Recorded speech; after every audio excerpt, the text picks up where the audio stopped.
Hello everyone, आप सभी का स्वागत है आपके अपने यूट्यूब चैनल केमिस्ट्री क्लासेस में। उम्मीद है कि आप सब अच्छे होंगे। तो चलिए हम लोग डिस्कस करते हैं। अभी हम लोग पढ़ने वाले हैं कुछ क्वेश्चंस, ठीक है। एक दो क्वेश्चन पढ़ेंगे, उसके बाद हम लोग फिर थ्योरी पार्ट में चलेंगे। तो पहले चलिए स्टार्ट करते हैं। ये क्वेश्चन है, if energy of fifth excited state of B+3 ion is x। कह रहा है कि एनर्जी है पांचवा एक्साइटेड स्टेट का कितना है, वो भी बोल रहा है B+3 का x है। क्लियर, एनर्जी दिया हुआ है फिफ्थ एक्साइटेड स्टेट, यहाँ पे ध्यान ये देना, एक्साइटेड स्टेट दिया हुआ है। क्लियर, एक्साइटेड स्टेट का मतलब क्या हो गया, ऑर्बिट नंबर कितना है 6, ठीक है। क्योंकि पहला जो होता है क्या होता है, ग्राउंड होता है, ठीक है। क्या होता है, ग्राउंड स्टेट होता है, ग्राउंड स्टेट n=1, ठीक है। और फर्स्ट एक्साइटेड स्टेट n=2, इसी हिसाब से फिफ्थ एक्साइटेड स्टेट क्या हो जाएगा, n=6। क्लियर, चलिए then calculate E of third excited state of Li+ ion in terms of x। Clear, अब देखिए एक का आपको पांचवा एक्साइटेड स्टेट दे दिया है, उसकी एनर्जी x दे दी गई है, और पूछ लिया गया है कि एनर्जी बताइए, E मतलब energy of third excited state of Li+2 ion in terms of x, ठीक है। x के टर्म में आपसे पूछा गया है। तो बबुआ, ये क्वेश्चन जो है, बबुआ मतलब बिहारी भाषा में बबुआ मतलब बाबू को बोलते हैं। अरे आप सब हमसे छोटे ही हो तो बाबू, बेबी तो नहीं बोलेंगे, ऑफेंडेड आप लोग हो जाएंगे, तो बाबू तो बोल ही सकते हैं। अगर दिक्कत होगी तो आप लोग कमेंट में बताइए, उसको भी मैं नहीं बोलूँगा। क्लियर, चलिए आज सोचा कि थोड़ा सा कॉमेडी कर लेते हैं। मैं उतना कॉमेडी कैमरे के सामने नहीं कर पाता हूँ, लेकिन ऑफलाइन तो बहुत मैं कंफर्टेबल रहता हूँ, नो डाउट अबाउट इट। चलिए देखते हैं। तो हम लोग सबसे पहले ये सीखने वाले हैं फिफ्थ एक्साइटेड स्टेट। इसका मतलब क्या है, n=6, n=6। E6 क्या होगा, E6 क्या होगा बताइए। E6 किसका पूछ रहा है, B+3 का। कितना होगा, कितना होगा बोलो, B+3 कितना हो जाएगा।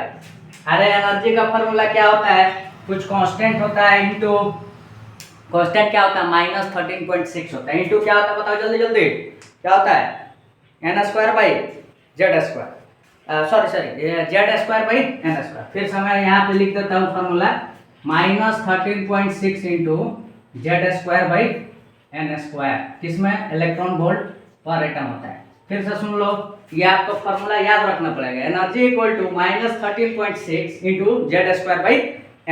क्लियर, तो यहाँ पे देखो हम लोग ये जो है -13.6 को क्या मान लिए, के मान लिए। क्लियर, यहाँ तक, इंटू z², किसका, बेरिलियम का। तो बेरिलियम का परमाणु संख्या, दैट मीन्स एटॉमिक नंबर कितनी होती है, 4 का square, divided by n², n कितना है 6 का स्क्वायर। क्लियर, तो यहाँ से हम लोग निकाल सकते हैं, ये आपको दिया हुआ है क्या, x गिवन है, क्वेश्चन में ही गिवन है। क्लियर, x = k × 16/36 हो गया। यहाँ से हम लोग k निकाल सकते हैं इन टर्म्स ऑफ x, ठीक। कितना हो जाएगा 36x डिवाइडेड बाई 16, k निकल गया, ठीक है। अब थोड़ा सा कैलकुलेशन अगर करना चाहते हो तो कर लो, 4 से डिवाइड कर दो, ये 9 हो गया, ये 4 हो गया, 9/4x, ये निकल गया आपका क्या, सॉरी x, k निकल गया, वेरी गुड। यहाँ पे k जो है 9/4x निकल गया। अब हमें निकालना क्या है बताइए, Li+2 आयन का क्या निकालना है, एनर्जी निकालनी है। कौन सा स्टेट में है, third excited state. Third excited state का मतलब क्या है, n=4, एक ऐड कर दोगे तो क्या निकल जाएगा, n निकल जाएगा। तो यहाँ पे E4 निकालना है, किसका, Li+2 आयन का। तो क्या हो जाएगा, k × z²/n²। तो लिथियम का z कितना होता है बताओ, हाइड्रोजन, हीलियम, लिथियम 3 होता है, तो 3 का स्क्वायर, डिवाइडेड बाई कौन, n कितना होगा, थर्ड एक्साइटेड स्टेट है, दैट मींस n=4, तो 4 का स्क्वायर। क्लियर यहाँ तक। अब k हमें पता है इन टर्म्स ऑफ x, पुट कर दो वैल्यू, 9/4x × 9/16, ठीक है। आपका आंसर हो जाएगा 9 × 9 81, डिवाइडेड बाई 64x, ये हो गया आपका आंसर। तो 81 divided by 64x, clear, 81 divided by 64। यहाँ तक समझ में आ गया। तो ये एक बेहतरीन क्वेश्चन में लिया था, तो 81 डिवाइडेड बाई 64 क्या हो जाएगा, इसका आंसर हो जाएगा, ठीक है। अब इसको ऐसा भी लिख सकते हो आपको इस टर्म में भी एग्जाम में दे सकता है 9/8 का स्क्वायर इंटू एक्स। इस तरह से भी आपको एग्जाम में लिख के आ सकता है, तो आपको अलर्ट रहना है, ठीक है। 9/8 का स्क्वायर इंटू एक्स, इस तरह से आपको क्या कर सकता है, एग्जाम में दे सकता है। तो डाउट में नहीं रहना है, इतना आसानी से हम लोग इसको क्या कर सकते हैं, सॉल्व कर सकते हैं, ठीक है। तो इसके बाद एक और बेहतरीन सा क्वेश्चन देखेंगे, और क्वेश्चन के थ्रू हम लोग एक फार्मूला डिराइव करेंगे, ठीक है। क्वेश्चन के थ्रू क्या करेंगे, एक फार्मूला डिराइव करने वाले हैं। तो बहुत सारी चीज़ें जो आपको मैं सिखा रहा हूँ क्वेश्चन के थ्रू भी सिखा दे रहा हूँ, ठीक है। तो क्वेश्चन के थ्रू इसलिए सिखा रहा हूँ ताकि क्या होता है कि क्वेश्चन के थ्रू इंसान थोड़ा सा ज़्यादा फोकस करता है। थ्योरी पार्ट को बच्चे एक तरह से समझो कि रट लेते हैं, तो इसीलिए उसको मैं क्वेश्चन के थ्रू सोच रहा हूँ कि आपको क्या किया जाए, क्लियर किया जाए, ठीक है।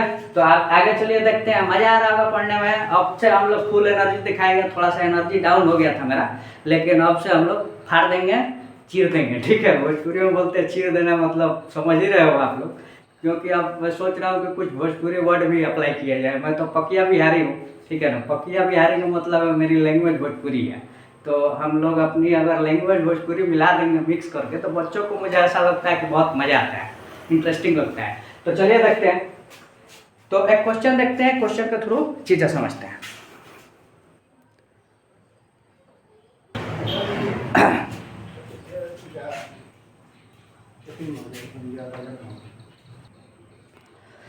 तो चलिए देखते हैं, ये एक थ्योरी है लेकिन क्वेश्चन के थ्रू इसको हम लोग समझते हैं। देखो इसमें कह रहा है calculate energy required to excite electron of hydrogen atom from ground state to first, second, third, fourth excited state. कहने का मतलब ये है कि ग्राउंड स्टेट हम लोग बोलते हैं n=1, ठीक है। पहला स्टेट हो गया n=2, दूसरा स्टेट हो गया n=3, और तीसरा स्टेट हो गया एक्साइटेड स्टेट हो गया क्या, n=4। सॉरी, एक्साइटेड स्टेट तीसरा हो गया सेकंड एक्साइटेड स्टेट। एक मिनट और फिर से थोड़ा सा गड़बड़ हो गया, फिर से मैं समझा दे रहा हूँ, कन्फ्यूजन में ही क्रिएट कर दिया, एक बार फिर से सुन लो। देखो n=1 जो होता है ग्राउंड स्टेट होता है, n=2 क्या होता है, फर्स्ट एक्साइटेड स्टेट, n=3 क्या होता है, सेकंड एक्साइटेड स्टेट, n=4 क्या होता है, फोर्थ एक्साइटेड स्टेट। तो यहाँ बोल रहा है फर्स्ट एक्साइटेड स्टेट, इसका मतलब क्या है, n=2, सेकेंड एक्साइटेड इसका मतलब क्या है, n=3, third n=4, fourth excited state n=5। अब क्लियर हो गया, थोड़ा सा बोलने में मिस्टेक हो गया था, कभी कभी हो जाता है। चलो इसमें कह रहा है कि एनर्जी जो है मतलब पहले वाले से अगर दूसरे वाले में जाए, फिर से सुन लो, पहला ग्राउंड स्टेट होता है, अगर ग्राउंड स्टेट से फर्स्ट एक्साइटेड स्टेट में अगर जाएगी तो एनर्जी की कितनी ज़रूरत पड़ेगी, कितना एनर्जी जो है। अब ये चीज़ पहले भी बताया हूँ कि पहले वाले से अगर दूसरे में जाएगा तो एनर्जी की क्या होता है, एब्जॉर्प्शन होता है, ठीक है। और उसके अगर दूसरे से पहले वाले में अगर इलेक्ट्रॉन जंप करके जाएगा तो इलेक्ट्रॉन क्या है, सॉरी एनर्जी क्या होती है, रिलीज होती है। क्लियर, ये पहले भी बताया हूँ, तो डाउट इसमें नहीं रहना चाहिए। तो चलो यहाँ पे देख सकते हो n1 जो है लोअर लेवल है, n2 क्या है, हायर लेवल है। ये तो बेसिक चीज है, कोई भारी चीज है नहीं। अब देखो एनर्जी इमिटेड और absorb during transition from n1 to n2। अब कह रहा है कि एनर्जी की कितनी एनर्जी इमिट होगी, कितनी एनर्जी इमिट का मतलब है रिलीज, और कितनी एब्जॉर्ब होगी कब, जब n1 से n2 जाए तब। तो क्या हो जाएगा, change in energy that is equal to, change क्या होता है, E(n2 - E(n1)। चेंज वही होता है भाई, हायर माइनस लोअर होता है, तो हायर माइनस क्या कर दिए, लोअर कर दिए, n2 का एनर्जी माइनस n1 का एनर्जी। हम फार्मूला जानते हैं, फार्मूला क्या होता है एनर्जी का बताओ। तो यहाँ पे चेंज इन एनर्जी हो जाएगा -13.6, बताइए, Z²/n²। तो Z तो फिक्स रहेगा, अरे Z क्या होगा, फिक्स रहेगा। किसका पूछा गया है, हाइड्रोजन एटम का, तो ये तो Z फिक्स रहेगा। n इसमें क्या लेंगे, n2 लेंगे, तो n2 का स्क्वायर, अब माइनस क्या हो जाएगा 13.6 इंटू Z²/n1²। क्लियर यहाँ तक। अब यहाँ चेंज इन एनर्जी जो है कितना हो जाएगा, -13.6 Z² डिवाइडेड बाई n2 का स्क्वायर, माइनस क्या हो गया plus 13.6 into Z square by n1 square. Clear. यहाँ से हम लोग 13.6 को क्या कर सकते हैं, कॉमन ले सकते हैं। तो 13.6 को कॉमन ले लो, 13.6 जेड स्क्वायर कॉमन आ जाएगा। ध्यान दीजिए यहाँ पे 13.6 इसमें भी है, 13.6 इसमें भी है, जेड स्क्वायर इसमें भी है, जेड स्क्वायर इसमें भी है। कॉमन ले लिए, तो कॉमन लेने के बाद अब क्या बचा बताओ। कॉमन लेने के बाद ये बच गया 1n1 square minus 1/n2 square. तो ये एक फार्मूला हो गया, ये आपका फार्मूला हो गया। ध्यान दीजिएगा, change in energy 13.6 Z square into 1/n1 square minus 1/n2 square. ये एक फार्मूला है। कब यूज करना है, डायरेक्ट फार्मूला आप लोग निकाल लिए। कब यूज करना है, जब आपसे बोल दे कि एनर्जी की कितनी रिक्वायरमेंट होगी, कितनी रिलीज होगी या कितनी ऑब्जॉर्ब होगी, क्वेश्चन में आपसे पूछा जा सकता है। तो ऑब्जॉर्प्शन तो बता चुके हैं कब होगी, जब लोअर से क्या जाएगा हायर में, और जब हायर से लोअर में आएगा तो क्या होगा, एनर्जी रिलीज होती है। ये पहले भी मैं बताया हूँ बहुत अच्छे से। क्लियर। तो यहाँ पे फार्मूला निकल गया 13.6 Z square into 1/n1 square minus 1/n2 square. जहाँ पे n1 क्या है, लोअर लेवल है, n2 क्या है, हायर लेवल है। कुछ भी हो सकता है, ठीक है, तो डाउट में नहीं रहना है। चलो ये काफी इंपॉर्टेंट है, यहाँ पे आप लोग इंपॉर्टेंट लिख दीजिएगा। एक बार देख लेता हूँ कि दिखाई दे रहा है कि नहीं आप लोग को। थोड़ा सा नीचे का देख रहा हूँ कि कट गया है, तो एक काम करता हूँ, फार्मूला जो है मैं इधर जो जगह है उधर लिख देता हूँ, ठीक है। थोड़ा सा यहाँ पे कट गया है, तो फाइनली फार्मूला जो है यहाँ देख लो, जगह की कमी की वजह से इधर लिख देते हैं। चेंज इन एनर्जी जो है ये आपकी आ गई 13.6 Z square into 1/n1 square minus 1/n2 square. ये है आपका क्या, change in energy, change in energy, ठीक है। यहाँ तक सबको समझ में आ गया होगा। ये है काफी इंपॉर्टेंट पॉइंट, इंपॉर्टेंट पॉइंट है ये, काफी इंपॉर्टेंट पॉइंट है, इसको आपको ध्यान देना पड़ेगा, ठीक है। आप कुछ क्वेश्चंस करते हैं जिससे आपको क्लियरिटी आएगी। यहाँ पे n1 अगर देखो इधर, चलो यहाँ मैं लिख देता हूँ, जगह है यहाँ लिख देता हूँ, ठीक है। अगर n1 से n2 जाएगा, मतलब लोअर लेवल से हायर लेवल जाएगा, तो क्या होता है, लोअर से हायर जाता है तो एनर्जी एब्जॉर्प्शन होता है। पहले भी बताया, एनर्जी क्या होगा, एब्जॉर्ब होगा। टोटल एनर्जी यहाँ पे क्या हो जाएगी, एब्जॉर्ब, क्या हो जाएगी, एब्जॉर्ब। यहाँ लिख दिया हूँ, अगर n2 से n1 जाएगा तो क्या होगा, टोटल एनर्जी, बोलो, रिलीज। टोटल एनर्जी क्या होगा, रिलीज। क्लियर। कोई डाउट नहीं होनी चाहिए, आसान चीज है, ठीक है। तो अब देखो ये फार्मूला हम लोग डिराइव कर दिए। अब हम लोग क्या सीखने वाले हैं, अगर 1 से मान लो कि ग्राउंड स्टेट से फर्स्ट एक्साइटेड स्टेट जाए, तब एनर्जी की कितनी रिलीज एनर्जी होगी, वो रिलीज नहीं होगी, सॉरी, एब्जॉर्ब होगी, कितनी होगी ये देखने वाले हैं, ठीक है। तो ये तो आप लोग स्क्रीनशॉट ले लो, ये तो फार्मूला में डिराइव कर दिया हूँ। अब हम लोग डायरेक्टली फार्मूले के थ्रू क्या सीख सकते हैं कि पहला अगर n=1 से अगर 2 में जा रहा है इलेक्ट्रॉन जंप करके, तो कितनी एनर्जी की एब्जॉर्प्शन होगी वो देखने वाले हैं डायरेक्ट फार्मूला से। तो ये मिटा देता हूँ, चलो फार्मूला हम लोग देखते हैं, देख लिए हैं यहाँ पे फार्मूला, ठीक है। अब है for hydrogen atom. Hydrogen atom के लिए हम लोग जानते हैं जेड कितना होता है, 1 होता है। जेड कितना होता है, 1।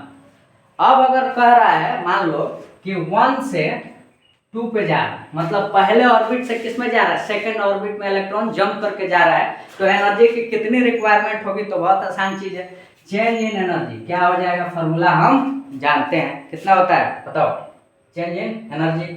या तो तुम फार्मूला डायरेक्ट लगाओ, और नहीं तो एक काम कर सकते हो, दूसरे में से पहले को घटा सकते हो। तो दूसरे का हम जानते हैं कितना होता है एनर्जी, 3.4, और माइनस कितना होता है, माइनस 13.6, ठीक है।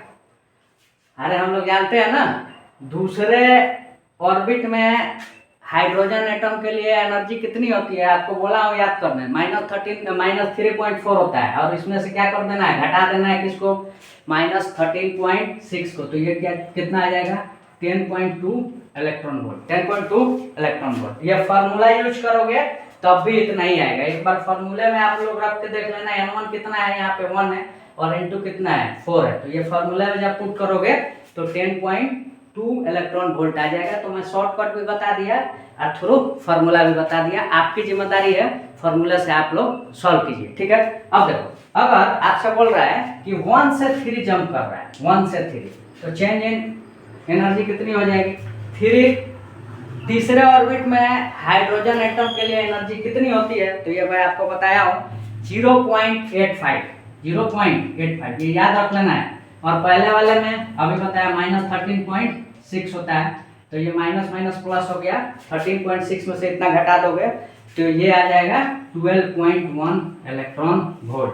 अगर आपसे बोल दिया जाए 1 से 4 बताइए, तो ये क्या हो जाएगा? Change in energy. चौथे वाले ऑर्बिट में हाइड्रोजन जो है उसकी एनर्जी होती है -0.54 माइनस 13.6। जब ये हो जाएगा आपका कितना? ये हो जाएगा 12.75 इलेक्ट्रॉन वोल्ट, ठीक है। नेक्स्ट देखो, अब आपसे पूछ लिया जाए 1 to 5 में चेंज इन एनर्जी कितनी हो जाएगी बताइए? पांचवे वाले में होता है, 1 मिनट, कहीं मिस्टेक हो गया, 1 मिनट, हाँ मिस्टेक हो गया। ये देखो यहाँ पे 1.5 होता है, क्लियर? 1.5 होता है, 1.5, रुक जाओ थोड़ा सा, -1.5, ये किसका? तीसरे वाले का -1.5 में घटा दोगे, ठीक लिख दिया हूँ। इसके बाद फोर्थ वाले में होता है 0.85, ये कितना होता है? 0.85, माइनस में 0.85, ये भी ठीक लिख दिया हूँ।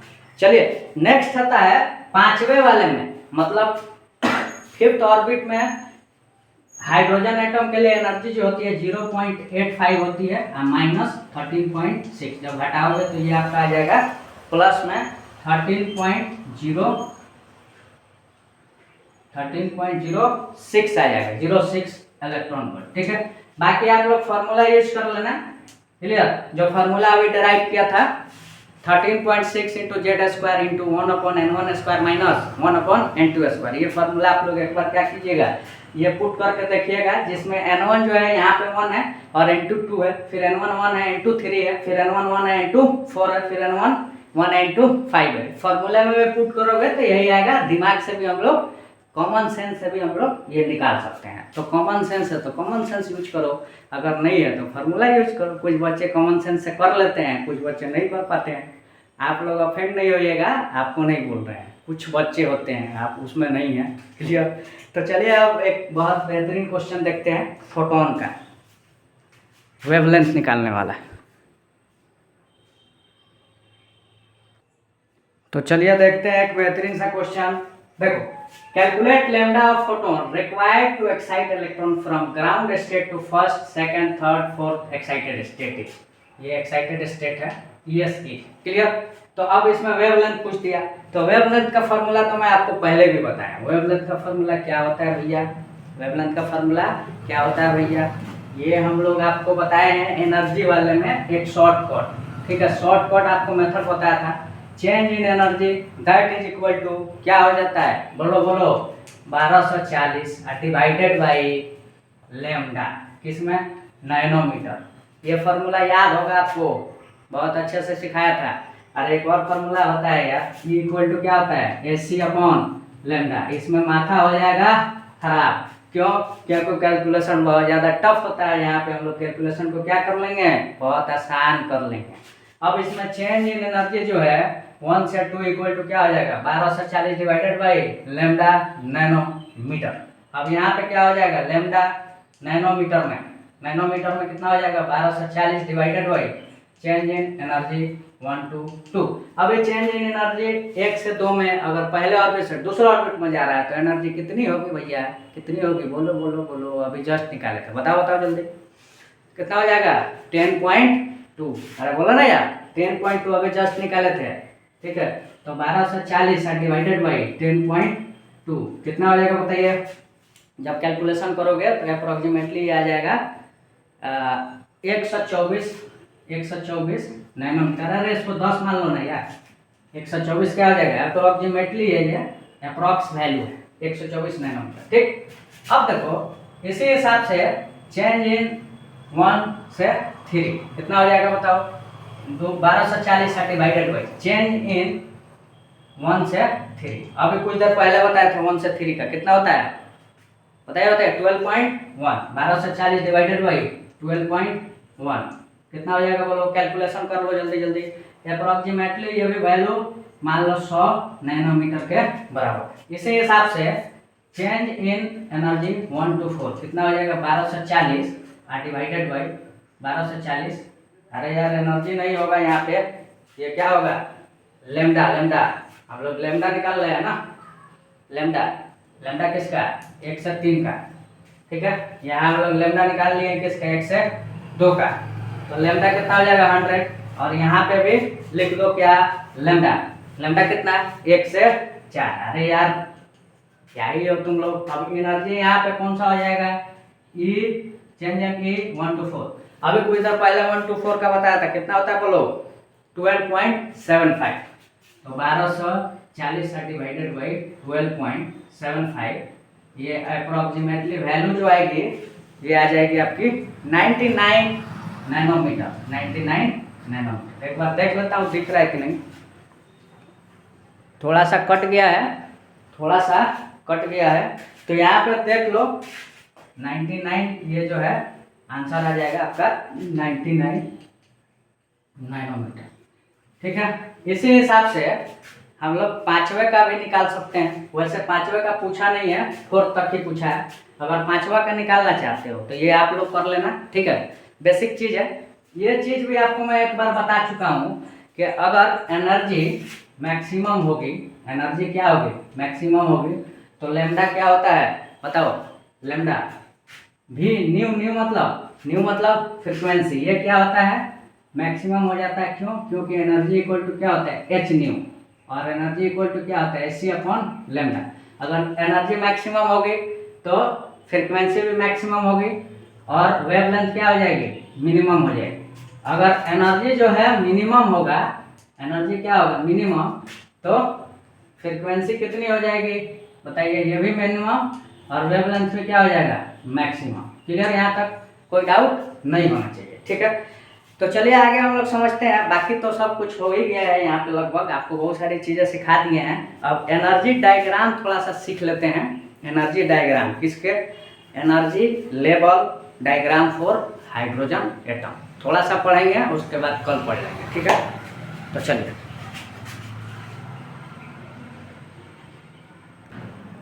तो चलिए देखिए energy level diagram for hydrogen atom, ठीक है। कुछ तो हम लोग देख ही लिए हैं, लेकिन इस डायग्राम के थ्रू बहुत सारी चीज़ें सीख सकते हैं। तो ध्यान दीजिए इधर n equal to 1 orbit number 1 होगा, ये ऑर्बिट नंबर 2, ये 3, ये 4, ये 5 और ये है 6। एनर्जी लेवल है। अगर बात की जाए पहले वाले ऑर्बिट में तो मैं बताया हुआ हूँ कितना होता है -13.6 इलेक्ट्रॉन वोल्ट, और दूसरे ऑर्बिट में कितना होता है -3.4 इलेक्ट्रॉन वोल्ट, तीसरे में कितना होता है -1.5 इलेक्ट्रॉन वोल्ट, चौथे में कितना होता है 0.85 इलेक्ट्रॉन वोल्ट, पांचवें में 0.84 इलेक्ट्रॉन वोल्ट। ऐसे ही धीरे धीरे क्या हो रहा है बढ़ रहा है, और इनफाइनाइट पे n इक्वल टू इनफाइनाइट पे एनर्जी कितनी हो जाएगी 0 हो जाएगी। क्लियर? अब देखिए n इक्वल टू 1 से 2 में जाने में एनर्जी कितनी अब्जॉर्ब होती है 10.2 दूसरे वाले में। अगर 1 से 3 जा रहा है तो 12.1, कुछ देर पहले ही देखा था हम लोगों ने, ठीक है। इसके बाद 1 से 4 जा रहा है तो 12.75, और 1 से 5 जा रहा है तो 13.06, और 1 से इनफाइनाइट जा रहा है तो 13.6 इलेक्ट्रॉन वोल्ट। इसी हिसाब से 2 से 3 जा रहा है तो 1.9, 2 से 4 जा रहा है तो 2.55, 2 से किस में जा रहा है 2 से ये 4 है, ये 2 से 5 है, तो 2 से 5 जा रहा है तो 2.86 इलेक्ट्रॉन वोल्ट, और 2 से इनफाइनाइट जा रहा है तो 3.4 इलेक्ट्रॉन वोल्ट, ठीक है। इसी हिसाब से 3 से 4 जा रहा है तो 0.45 इलेक्ट्रॉन वोल्ट, और 3 से 5 जा रहा है तो 0.96, और 3 से इनफाइनाइट जा रहा है तो 1.5। इसी हिसाब से 4 से 5 जा रहा है तो 0.31, और 4 से इनफाइनाइट जा रहा है तो 0.54, और यहाँ पे देखो और 5 से इनफाइनाइट जा रहा है तो कितना हो जाएगा 0.54। बहुत आसान है, ठीक है। तो ये आप समझ सकते हैं, घटा देंगे सिर्फ change in energy equal to क्या होता है En2 माइनस En1। दूसरा वाला जो है उसको पहले वाले से घटा दोगे तो क्या हो जाएगा आपका आंसर हो जाएगा, जैसे कि यहाँ देख लो घटा देंगे तो ये हो जाएगा चौथे से पांचवे वाले में 0.85 minus minus minus minus plus हो जाएगा और 0.85 प्लस 0.54 घटाओगे तो कितना हो जाएगा, ये 0.31 हो जाएगा। आपको इतनी बेसिक चीज़ें आती होंगी, मैं पहले से मान के चल रहा हूँ, ठीक है। घटा देंगे तो ये एनर्जी लेवल होता है, यहाँ देख लो मैं नीचे लिखा भी हूँ। 1 से 2 जाएंगे तो 10.2 इलेक्ट्रॉन वोल्ट, 2 से इनफाइनाइट जाएंगे तो 3.4 इलेक्ट्रॉन वोल्ट। क्यों, देखो 2 से इनफाइनाइट कहाँ के, हाँ यहाँ 2 से इनफाइनाइट यहाँ पे 2 कितना है बताइए, 2 है -3.4 और माइनस हम लोग क्या घटाएंगे, सॉरी En2 माइनस En1 होता है। तो पहला कितना है, इनफाइनाइट का 0 लेंगे, माइनस माइनस क्या हो जाएगा, प्लस हो जाएगा, तो कितना हो जाएगा 3.4 इलेक्ट्रॉन। यहाँ देखो लिखा हूँ 2 से इनफाइनाइट जाएंगे तो 3.4 इलेक्ट्रॉन वोल्ट और 3 से इनफाइनाइट जाएंगे, 3 से इनफाइनाइट कहाँ गया, यहाँ 1.5। कैसे होगा 1.5, यहाँ पे देखिए 3 का होता है -1.5 इलेक्ट्रॉन वोल्ट और n इक्वल टू इनफाइनाइट पे 0 होता है। तो 0 माइनस फिर माइनस माइनस माइनस क्या हो गया, प्लस, तो कितना हो जाएगा 1.5 इलेक्ट्रॉन वोल्ट। क्लियर। अब देखो 4 से इनफाइनाइट जाएंगे तो 4 से इनफाइनाइट जाओगे तो 4 का होता है एनर्जी कितनी आपकी 0.85 इलेक्ट्रॉन वोल्ट। तो n इक्वल टू इनफाइनाइट पे कितना होता है 0, तो 0 माइनस फिर माइनस क्या हो जाएगा 0.85, तो माइनस माइनस प्लस हो गया तो कितना हो जाएगा 0.85 इलेक्ट्रॉन वोल्ट। होप सो आपको समझ में आया होगा। अब देखो for E maximum, energy maximum के लिए क्या होनी चाहिए, difference between n1 n2 should भी क्या होनी चाहिए, हाई होनी चाहिए। आप देख भी सकते हैं कि डिफरेंस जो है ज्यादा है तो एनर्जी क्या हो रही है, ज्यादा हो रही है। 1 से इनफाइनाइट जा रहा है, इनफाइनाइट से 1 आ रहा है तो कितनी एनर्जी रिक्वायरमेंट है, 13.6 इलेक्ट्रॉन की रिक्वायरमेंट है। तो यहाँ मैं लिख देता हूँ जगह की कमी की वजह से, अगर ई मैक्सिमम चाहिए तो डिफरेंस बिटवीन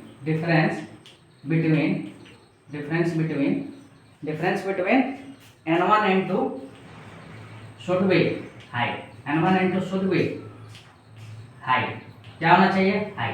और वही अगर इन मिनिमम हो तो क्या होगा, मिनिमम हो तो ये मिनिमम के लिए क्या होगा, डिफरेंस बिटवीन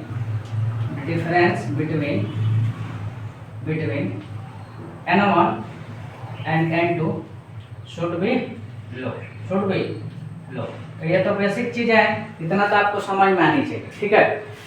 और n1 n2 क्या होना चाहिए, n2 यहाँ पे हाईएस्ट होना चाहिए, n2 क्या होना चाहिए, हाईएस्ट, और n1 हाईएस्ट होना चाहिए, n2 क्या होना चाहिए, लोएस्ट होना चाहिए। तब जाके एनर्जी क्या हो जाएगी, कम हो जाएगी, ठीक है। तो ये खुद भी देख सकते हो, यहाँ पे ज़्यादा डिफरेंस यहाँ पे जैसे देख रहे हो n1 से इनफाइनाइट जा रहा है तो 13.6 आ रहा है। जितनी कम दूरी है उतना कम है। जैसे कि यहाँ देखो 2 से 3 में 1.9 है, 2 से 3 में डिफरेंस कितना है, सिर्फ 1 का है, तो कितना है 1.9 इलेक्ट्रॉन वोल्ट है। समझ में आ गया। तो ई मिनिमम के लिए n1 n2 की जो डिफरेंस होनी चाहिए कम होनी चाहिए, मैक्सिमम के लिए क्या होनी चाहिए, n1 n2 की डिफरेंस क्या होनी चाहिए, ज़्यादा होनी चाहिए। समझ में आ गया। तो ये सब बेसिक चीज़ें हैं, बाकी सब तो आसान है, तुम लोग खुद से कर लोगे, भारी चीज़ नहीं है, ठीक है। तो आज के लिए इतना ही रहने देते हैं। अब बोहर मॉडल का डिफरेंट एनर्जी टर्म हम लोग नेक्स्ट क्लास में पढ़ेंगे, उसके बाद हम लोग स्पेक्ट्रम पढ़ेंगे हाइड्रोजन, ठीक है। फिर से बता देता हूँ, थोड़ा सा यहाँ पे कार वगैरह ज़्यादा जाती है, तो चलिए आज के लिए रहने देते हैं। आज मुझे होप सो मज़ा आया और काफ़ी एनर्जी में दिखाया हूँ, और कॉमेडी भी मैं धीरे धीरे स्टार्ट करूँगा, क्योंकि 70-72 वीडियो बन गए हैं, कॉमेडी हो नहीं रहा है। वैसे भी नीट जे के स्टूडेंट के लिए हम लोग कॉमेडी नहीं करते हैं, ठीक है, क्योंकि ये सीरियस पढ़ाई है भाई, सीरियस रहोगे तभी सीखोगे, ठीक है। होप सो आप समझ गए होंगे। तो डिफरेंट एनर्जी टर्म्स हम लोग यूज करने वाले हैं बोहर मॉडल के लिए, आयनाइजेशन एनर्जी, और भी बहुत तरह के एनर्जी हैं, आयनाइजेशन, पोटेंशियल, सेपरेशन एनर्जी, ठीक है। नेक्स्ट है हम लोग का एक्साइटेशन एनर्जी। फिर से बता देते हैं क्या क्या पढ़ने वाले हैं, एनाइजेशन एनर्जी, आयनाइजेशन पोटेंशियल, उसके बाद सेपरेशन एनर्जी, एंड देन हम लोग पढ़ने वाले हैं एक्साइटेशन एनर्जी। कुछ क्वेश्चंस वगैरह भी इस पे हम लोग करेंगे, क्योंकि हर चीज़ में मैं क्वेश्चंस कराता ही हूँ। आप लोग को अगर ध्यान नहीं दिए होंगे तो ध्यान दीजिए। मैं जितना पढ़ा रहा हूँ उससे बाहर नीट में नहीं जाएगा, ये कंफर्म है, ठीक है। ये कंफर्म रहो, 100% इसी में से आएगा, ठीक है। हाँ, ये हो सकता है कॉन्सेप्ट थोड़ा बहुत इधर उधर कर सकते हैं, लेकिन जो चीज़ें आपको बता रहा हूँ उससे बाहर नहीं पूछने वाला है, इतना आपको याद रखना है। ठीक है, क्योंकि बहुत यहाँ एनालिसिस करके मैं आता हूँ, ठीक है, उसके बाद मैं पढ़ाता हूँ। तो चलिए आज के लिए इतना ही रखते हैं। आप लोग ध्यान दीजिए, पढ़ाई को अच्छे से आप लोग मेहनत कीजिए और सेहत पे ख्याल रखिए, ठीक है। थोड़ा सा लग रहा है कि मैं जल्दीबाजी में हूँ और सच में जल्दीबाजी में हूँ भी, ठीक है। तो आज रहने देते इतना ही, और प्रवचन फिर अगली क्लास में देंगे। लास्ट में प्रवचन में देता हूँ ताकि बच्चे जो है मोटिवेटेड रहें। जरूरी भी है मोटिवेशन, सेल्फ मोटिवेशन चाहिए, जिसको इंट्रिंसिक मोटिवेशन बोलते हैं। अंदर से मोटिवेशन आना चाहिए, बाहरी मोटिवेशन ज़्यादा मैटर नहीं करता है, लेकिन इंटरनल मोटिवेशन जो है, जिसको इंट्रिंसिक मोटिवेशन कहते हैं, वो बहुत ज़्यादा ज़रूरी है अगर लाइफ में कुछ अचीव करना चाहते हैं। चलिए ठीक है, मिलते हैं अगले वीडियो में, तब तक के लिए बाय। आप लोग अपना ख्याल रखिए।